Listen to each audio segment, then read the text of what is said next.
மகாலட்சுமிக்கு பிடிக்காத வார்த்தைகள், வீட்டில் நாம் பயன்படுத்தக்கூடாத வார்த்தைகள் என்ன அப்படிங்கறத பார்ப்போம்.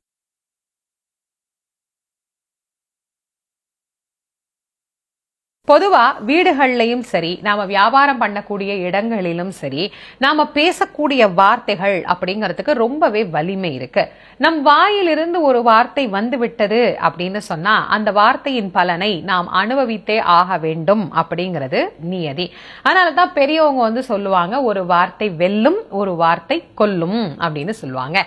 எந்த வார்த்தைகளை சொன்னாலும் நிறுத்தி நிதானமா யோசித்து அந்த வார்த்தைகளை சொல்லணும் அப்படின்னு நமக்கு பெரியவங்க சொல்லி கொடுத்தாங்க. அந்த வகையில நாம வீடா இருந்தாலும், வியாபாரம் பண்ற இடமா இருந்தாலும், பள்ளிக்கூடமா இருந்தாலும், எங்கேயா இருந்தாலும் பேசக்கூடாத வார்த்தைகள் அப்படின்னு இருக்கு. அதுக்கு என்னங்க காரணம் அப்படின்னா, பெரியவங்க எல்லாம் அந்த காலத்துல சொல்லுவாங்க, அஷ்ட தேவதைகள் நம்மள சுத்திக்கிட்டே இருப்பாங்களாமா. அந்த தேவதைகள் சும்மாவும் சுத்த மாட்டாங்களாமா, ததாஸ்து அப்படின்னு நம்மள ஆசீர்வாதம் பண்ணிக்கிட்டே இருப்பாங்களாமா. அது மட்டும் இல்லாம எத்தனையோ சித்தர்கள், முனிவர்கள், ஞானியர்கள், எங்கெங்கோ இருக்கக்கூடிய நம்முடைய முன்னோர்கள் எல்லோருமே நம்மள ஆசீர்வாதம் பண்றதுக்குன்னு ஒரு நேரம் இருக்கும். நல்ல வார்த்தைகளை நாம் சொல்லுகிற போது அந்த தேவதைகளோ அந்த பெரியோர்களோ ததாஸ்துன்னு சொன்னா அது அப்படியே நடக்கும்.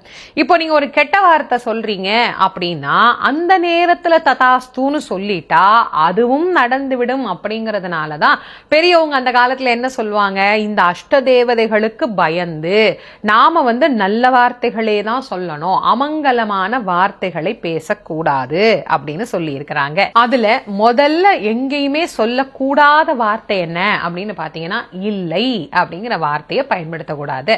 நிறைய பேருக்கு இது அப்படியே சரளமா வரும். இல்ல அரிசி இல்ல, பருப்பு இல்ல, என்கிட்ட புக் இல்ல, என்கிட்ட நல்ல துணி இல்ல, பக்கத்து வீட்டுக்காரவங்க மாதிரி எங்க வீட்டுல கார் இல்ல, எனக்கு பெரிய வீடு இல்ல, இந்த கடையில அது இல்ல, இப்படி சொல்லிக்கிட்டே இருப்பாங்க. நியாயமா அப்படி நாம சொல்லக்கூடாது. இப்ப வீட்டுல ஒரு பொருள் இல்லைன்னா அதை இல்லைன்னு தானங்க சொல்ல முடியும். வீட்டுக்கார்ட்ட அரிசி இல்ல, பருப்பு இல்ல அப்படின்னு தானே சொல்ல முடியும். அப்படின்னா நாம என்ன பஞ்சமான மொழியா பேசிட்டு இருக்கிறோம் வார்த்தைகளுக்கு? எவ்வளவு வார்த்தைகள் கொட்டி கிடக்குது நம்முடைய தமிழ் மொழியில. இல்லைன்னு சொல்லாமலேயே அதை புரிய வைக்கலாமே.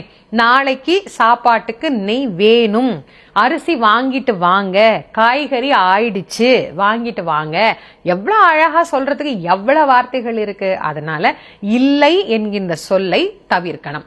இது நல்ல வியாபாரம் பண்ற கடையில சொல்லவே மாட்டாங்க. நீங்க வேணா கவனிச்சு பாருங்க.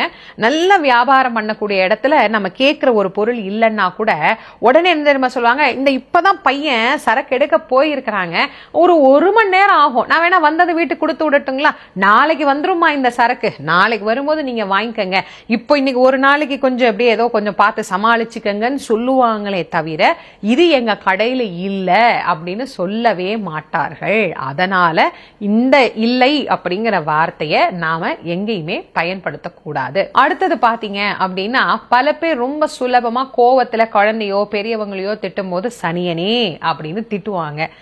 ஏற்கனவே இருக்கிற சனியம் பார்த்தாதா கூட கொஞ்சம் திட்டி திட்டி வேற கூப்பிடணுமா? அவரை வச்சு திட்டணும்னு வச்சுக்கோங்களேன், அவரு பாப்பாரு, இந்த அம்மா நம்மள ரொம்ப பிரியமா கூப்பிடுதே, இவரு நம்மள ரொம்ப பிரியமா கூப்பிடுறாருன்னு கூட இன்னும் கொஞ்சம் ஒட்டிக்க போறாரு. அதனால அந்த மாதிரி குழந்தைங்களையும் சரி பெரியவங்களையும் சரி சனியனே அப்படின்னு சொல்லி திட்டுவதும் தவறு.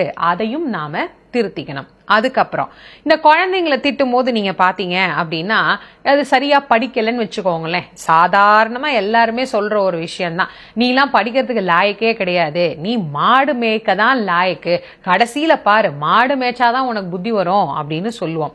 இதை விட அப்பா அம்மா இன்னும் ரொம்ப கோபமான என்ன தெரியுமா சொல்லுவாங்க, நான்லாம் எவ்வளவு கஷ்டப்பட்டேன் தெரியுமா, நீ எல்லாம் இப்படி நல்லா வாழ்ற, என்ன மாதிரி ஒரு நாள் நீ கஷ்டப்படணும், அப்பதான்டா உனக்கு இந்த அப்பனோட அருமை தெரியும், அப்பதாண்டி உனக்கு இந்த அம்மாவோட அருமை தெரியும் அப்படின்னு கொஞ்சம் கோவம் அதிகமான அப்பா அம்மா சொல்லதான் செய்வாங்க. ஆனால் இப்படி சொல்லுவதை கண்டிப்பாக தவிர்க்கணும். பிள்ளைகளுக்கு பெற்றவர்கள் சாபம் கொடுப்பது போல் பேசக்கூடாது.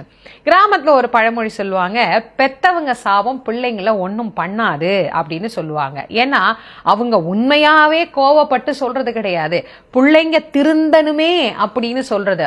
ஆனாலும் இந்த வார்த்தைகளை தவிர்க்கணும், அதுதான் ரொம்ப நல்லது. குழந்தைங்களை எப்பயுமே இந்த மாதிரி சொல்லிக்கிட்டே இருந்தோம்னா, ஆமா எங்க அம்மாக்கு இதேதான் வேலை, நாம இதையே திருந்தணும் திருந்தணும், எங்க அப்பா இப்படிதான் என்ன சொல்லிட்டே இருப்பார், நான் ஏன் திருந்தணுங்கிற எண்ணமும் குழந்தைங்களுக்கு நாளாக நாளாக இந்த காதுல வாங்கி இந்த காதுல விட்டுட்டு போயிட்டே இருப்பாங்க. அதனால இப்படி குழந்தைங்களை திட்டுறதையும் தவிர்த்திடணும்.